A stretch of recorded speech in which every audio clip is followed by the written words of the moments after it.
दोस्तों, स्वागत है आपका आपके अपने चैनल चमत्कारी ज्योतिष में। आज के इस वीडियो में हम जानेंगे मिथुन राशि और मिथुन लगन के लिए नवंबर का महीना कैसा रहने वाला है। तो इस माह भाग्य का साथ आपको कम मिलेगा, कर्म से ही बेड़ा पार लगेगा। ये समय आपके लिए चुनौतीपूर्ण है। आर्थिक रूप से ये समय मध्य रहेगा। करियर और शिक्षा में बाधाएं आएंगी, उन्हें विशेष प्रयास करके हल करना होगा। प्रेम संबंधों में तनाव हो सकता है। सारी दिक्कतों के बीच पारिवारिक जीवन अच्छा रहेगा, जिससे आपको हालात का सामना करने में मदद मिलेगी। स्वास्थ्य की दृष्टि से ये समय अच्छा रहेगा। अब बात करते हैं आपके कैरियर की। इस समय दशम भाव यानी कि कर्म भाव के स्वामी ग्रह और भाग्य भाव के स्वामी यानी कि भागेश दोनों अष्टम भाव में होंगे। भागेश के अपने से द्वादश होने में से भाग्य का अपेक्षित साथ मिलने की उम्मीद नहीं है। आपको कर्मवान होना पड़ेगा। कार्य परिश्रम से सफल होंगे। कार्य में उतार चढ़ाव रहेगा। कामों में अड़चने आएंगी, इसलिए मन खिन्न रहेगा और मन में काम बदलने की इच्छा बढ़ेगी।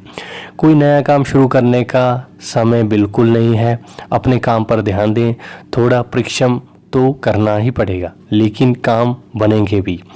20 नवंबर को बृहस्पति के नवम भाव में जाने से स्थितियों में तेजी से सुधार हो सकता है। नौकरी पेशा लोगों के लिए ट्रांसफर प्रमोशन की चर्चा हो सकती है। तरक्की की संभावनाएं बढ़ेंगी। व्यापार कारोबार में अनुकूलता दिखने लगेगी। काम बनने लगेंगे। व्यापारिक यात्रा भी हो सकती है। यात्रा सुखद और सफल होगी। निवेश की योजना बन सकती है, उससे लाभ भी होगा। रुका हुआ धन प्राप्त करने के संकेत बनेंगे। अब बात करते हैं आपके आर्थिक दृष्टिकोण की। आर्थिक तौर पर ये महीना मिश्रित परिणाम देने वाला साबित होगा। आमदनी में उतार चढ़ाव की स्थिति बनी रहेगी। महीने का पूर्वार्ध अपेक्षित अच्छा रहेगा। धन आगमन के रास्ते खुलेंगे। आमदनी होगी, लेकिन शनि और बृहस्पति दोनों अष्टम भाव में है। ये स्थिति आपके लिए कोई अनावश्यक खर्च की वजह लेकर आ सकती है। निवेश आदि की कोई योजना बना रहे हैं तो मित्रजनों और परिवारजनों के साथ विचार विमर्श करने के बाद ही निर्णय लें। निर्णय लेने में कोई जल्दबाजी नहीं दिखानी है, अन्यथा पैसा फंस सकता है। कोई लॉटरी आदि या जोखिम वाले निवेश के प्रति आप आकर्षित हो सकते हैं। इसको लेकर विशेष रूप से सतर्क रहें। अचानक कोई खर्च आने से मन खिन्न हो सकता है। व्यापार कारोबार में कुछ धन हानि के योग दिख रहे हैं। कहीं कुछ पैसा फंस सकता है, परंतु सूर्य और मंगल आपके लिए बचाव लेकर भी आएंगे। दोनों की एकादश भाव पर दृष्टि होने से आमदनी में निरंतरता बनी रहेगी। अपनी बुद्धि और पराक्रम से आप आय के कुछ नए स्रोत बनाने में सफल हो सकते हैं। बस फिजूल खर्ची को लेकर सतर्क रहना है। प्रयोजनों के स्वास्थ्य आदि पर खर्च हो सकता है। कुल मिलाकर समय आय की दृष्टिकोण से ठीक रहेगा। अब बात करते हैं आपकी हेल्थ की। छोटी मोटी परेशानियों को छोड़कर स्वास्थ्य के लिए कुल मिलाकर ये महीना अच्छा रहने वाला है। जीवन शैली में बदलाव, शारीरिक सक्रियता में कमी के कारण पाचन संबंधी कुछ परेशानियां हो सकती हैं। गैस, एसिडिटी या पेट दर्द, पाचन में दिक्कत जैसे उदर विकार कुछ परेशान कर सकते हैं। खान पान को लेकर विशेष रूप से सतर्क रहने की ज़रूरत है। इस पर ध्यान देकर आप उन परेशानियों को आसानी से दूर कर सकते हैं। शनि और बृहस्पति दोनों के अष्टम भाव में होने से स्वास्थ्य के प्रति लापरवाही बरतना ठीक नहीं। लापरवाही से अस्पताल आदि जाने की नौबत आ सकती है। कोलेस्ट्रॉल आदि की परेशानी या फिर मोटापाजन्य रोगों से पीड़ित लोगों के लिए ये समय बहुत सतर्क बरतने का है। इसलिए जीवन शैली का पूरा ध्यान रखें। सब कुशल मंगल रहेगा। समय से सोना, समय से जागना, व्यायाम और पीने के पानी का ध्यान आपके लिए मूल मंत्र है। अब बात करते हैं आपकी लव लाइफ की। जिन लोगों के प्रेम संबंध हैं उनके लिए ये समय बहुत उत्साहजनक नहीं रहने वाला है। आपसी मतभेद और तनातनी की स्थिति खड़ी हो सकती है। किसी बात को लेकर शुरू हुई कहासुनी बढ़ते बढ़ते संबंध विच्छेद तक की नौबत ला सकती है, इसलिए सुचेत रहने की जरूरत है। विवाहित लोगों के लिए दाम्पत्य सुख की दृष्टि से ये समय अच्छा नहीं रहेगा।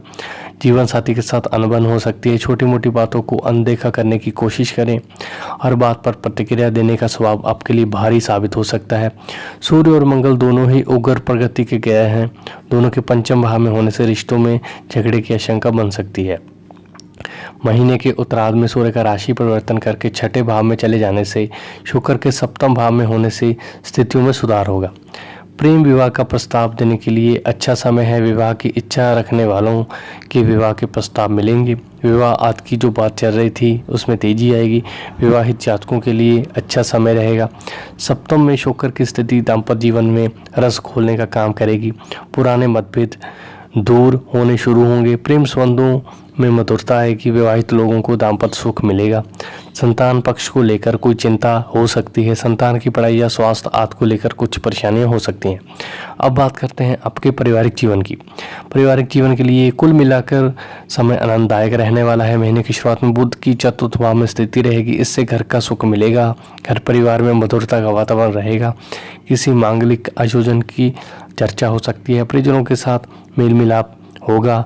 परिवार के साथ ज़्यादा और सुखमय समय व्यतीत होगा। मन प्रसन्न रहेगा। शनि और बृहस्पति की दृष्टि दूसरे भाव पर होने से तथा बृहस्पति की तृतीय भाव और चतुर्थ भाव पर दृष्टि होने से परिजनों के कारण आय के नए स्रोत खुलने की संभावना बढ़ेगी। उपहार आदि प्राप्त हो सकते हैं। परिवार में मेलजोल आपसी सद्भाव की बढ़ोतरी होगी। 20 नवंबर को बृहस्पति के नवम भाव में गोचरवश जाने से भाई बहनों से विशेष लाभ की स्थिति बन सकती है, लेकिन सूर्य के छठे भाव में होने से भाई बहनों को कुछ शारीरिक समस्याएं या कोई कष्ट हो सकता है। इसको लेकर थोड़े सावधान रहें। कुल मिलाकर इस समय पारिवारिक सुख का है जिसकी आपको लंबे समय से प्रतीक्षा थी। आपका आत्मबल बढ़ने वाला सिद्ध होगा। तो दोस्तों उम्मीद करता हूँ आपको मेरा ये वीडियो पसंद आएगा। अगर आपको मेरा वीडियो अच्छा लगा तो वीडियो को लाइक ज़रूर कर दें।